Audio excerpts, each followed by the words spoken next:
Yung sinasabi ni Senator Marcoleta na hindi natin nalabas itong KIG, Kalayaan Island Group, dito sa Exclusive Economic Zone. Okay, paano ba dapat tingnan iyon? Kasi parang lumalabas dito na mahina ang ating claim dito o hindi natin siya pwedeng angkinin at dinidikit ito sa issue ng maritime. Yeah, una nga yung pag sinasabi nilang gano'n, again, hindi nila nagigets, hindi nila intindihan na magkahiwalay na issue yan. Hindi necessarily connected yung dalawa, yung kumbaga hindi dependent sa EEZ at sa distansya sa EEZ yung ating karapatan at kasarinlan sa Kalayaan Island Group. Hindi kailangang nasa loob siya, no? Yung teritoryo ng isang estado, kahit gaano kalayo yan dun sa mainland, basta subject siya to sovereignty ng estado na yon, kanya yon. Ang example ko lagi dyan ay yung US, no? Kung siguro naman alam ng mga tao, no? Ang korte ng US, nandun yung mainland, pero nandun din ang Alaska,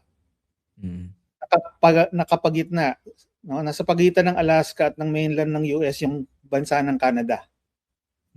Hindi yun connected by land, no? Yung Alaska dun sa US. And yet, walang nagko-question na ang Alaska ay parte ng US. Ganon din ang Hawaii.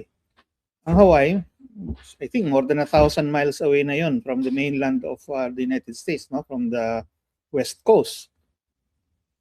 Siguradong lagpas na lagpas yun sa EEZ ng mainland ng US. Pero walang kumu-question na yung Hawaii ay parte ng US. Di ba? So, walang relasyon yung distansya, walang relasyon yung kesyo nasa loob siya o nasa labas siya ng 200 nautical miles. Ang mahalaga ay siya ay subject to the sovereignty of the state. At yun naman ang situation ngayon sa Kalayaan Island Group, lalo na dun sa nasa labas nga ng 200, no? Katulad na ng Pag-asa Island. And we should always consider that area to be subject to our sovereignty. Hindi dapat yun nagdududa, no? Hindi dapat yun na dinududa. Dahil lalo na kung ang nagsasalita ayan, senador, mataas na opisyal ng gobyerno, kung siya pinagdududahan niya yung sovereignty ng sarili niyang bansa doon sa isang parte ng kanyang teritoryo, di ang lumalabas doon, no? Pagtatawanan tayo ng ibang bansa, sasabihin nila, kung kayo nga nasa gobyerno, hindi nyo alam kung meron kayong sovereignty dyan o wala. Siguro wala. Kami, sigurado ko yung may sovereignty kami dyan. Amin na yan. Di ba? Nga nagiging declaration against interest yun eh.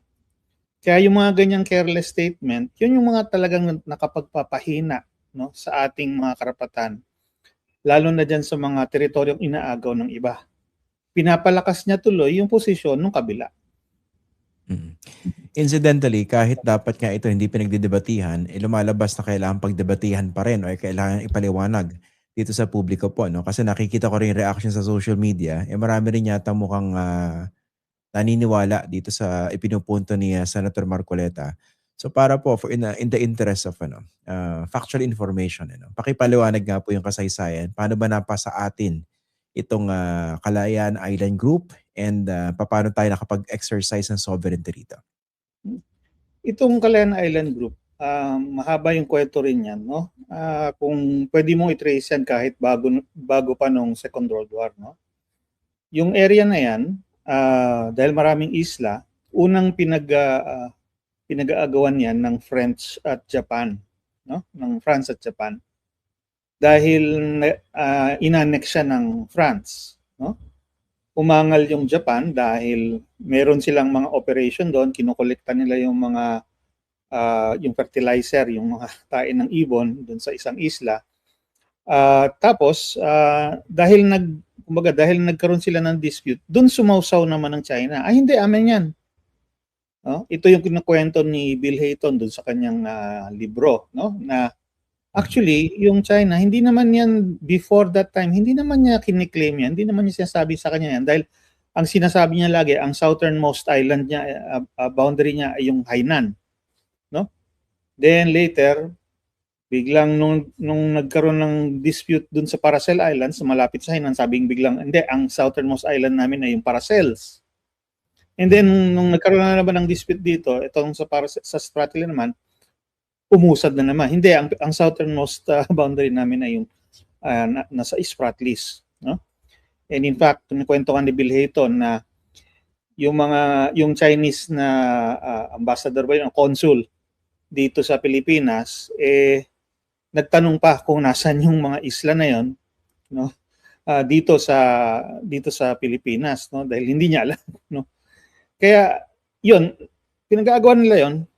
Pero nung dumating yung gera, yung Second World War, sinakop yan ng Japan.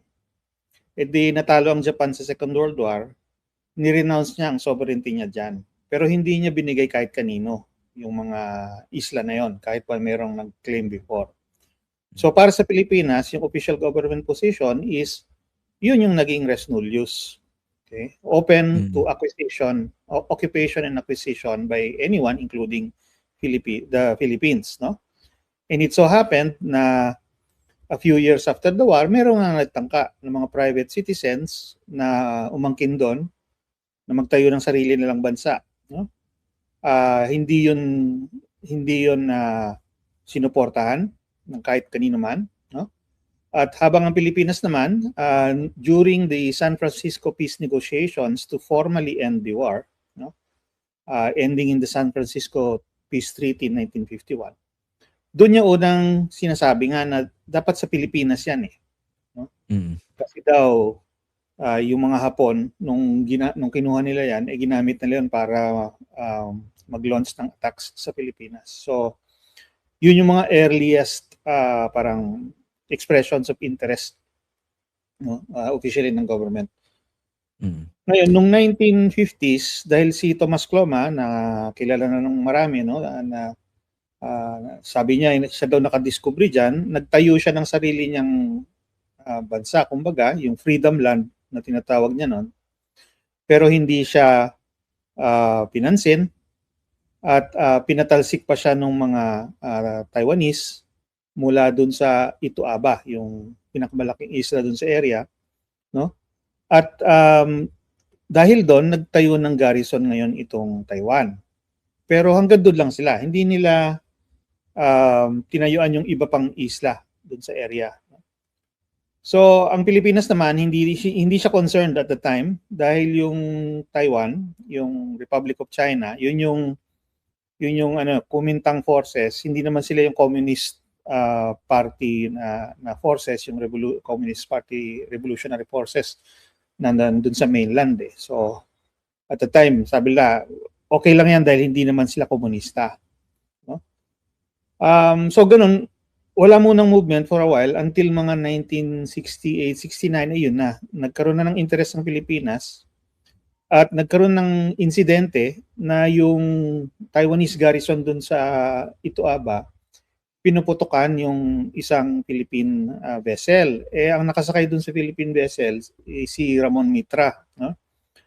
Isa dun sa mga congressman na nakilala yan, especially during the Marcos dictatorship and then during the Cory administration, di ba?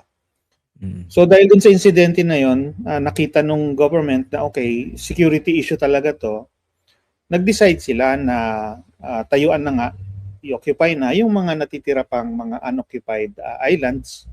Kaya ayun, kasama na doon yung pinakamalaking yung Pag-asa Island, no? At saka lahat ng in between.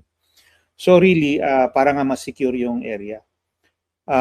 Bandang July 10, 1971, officially nag-hold ng press conference yung gobyerno na pinapunuan ni Ferdinand Marcos Sr. at saka yung kanyang National Security Council, formally in-announce na nila na okay, na-establish na namin sovereignty namin dito sa mga isla na to kasi natayuan na nga nila at hindi sila, kumbaga hindi sila na-touch for quite a while. Kaya in-announce na nila 1971, we have acquired sovereignty over this area and we call it the Calayan Island Group. Nagpadala sila ng mga note verbal sa Vietnam at saka sa Taiwan kasi hindi pa kinikilala noon yung communist government sa mainland.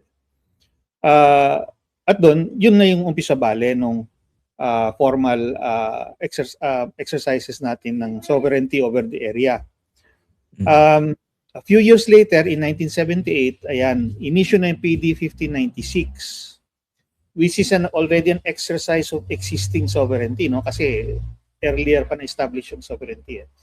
Yun yung ginawa natin na yung mga isla were turned into a municipality known as Kalayaan and made part of Palawan. No? So it's already the evidence of sovereignty. It's not the basis of the sovereignty. It's already an exercise of existing sovereignty by that time. And since that time, yun nga, we have not left the area. We have exercised control and jurisdiction over the area. Even though yung ibang mga isla, yung mga Vietnamese naman ang nag-occupy, ang China hindi siya napunta dyan until mga bandang 1988. No? Doon pa lang sila actually umabot dyan, nakipag-bakbakan sila sa mga Vietnamese doon sa Johnson South Reef, which is now at saka sa Fiery Cross Reef. So yun yung start ng kanilang initial na mga occupation bale, pero wala nang isla So puro mga bahura yung tinatayuan nila bale since that time. So yun, continuous yan hanggang ngayon. Ganun pa rin situation. Except that yung nga, dahil ang China lumakas, ayun, gumawa na rin sila ng mga artificial island. Okay. Pero just to be clear, yung KIG sa Pilipinas, part of our territory. Oo. Yun talaga yung position natin ever since. We acquired sovereignty, we have not relinquished it, we have not lost it. Pansinin nyo, wala pa yung konsepto ng EEZ nung time na yon, 1971. Tapos, nung 1978, nung ginawa natin siyang municipality, that was also the same time that we declared an EEZ. So, hindi yung EEZ yung basihan ng ating sovereignty and rights over the Calayan Island Group. Nauna yung Calayan Island Group bago dun sa EEZ. Kaya hindi dapat yan kinokonekta na kung mawala siya sa EEZ, hindi sa atin. Di ba? Parang ganun yung ini-imply ni Senator Marcoleta. Mali yun. Ayun. Kasi kaya ako salamat po sa sa mahabang paliwanag dahil ang medyo bothersome dito kasi parang yung mga arguments na propound nitong si Senator Marcoleta parang lumalabas na tayo'y nang aagrabyado, tayo nang aabuso at walang matibay o malakas sa karapatan dito sa Calayan Island Group. Kaya nga I wanted you to explain this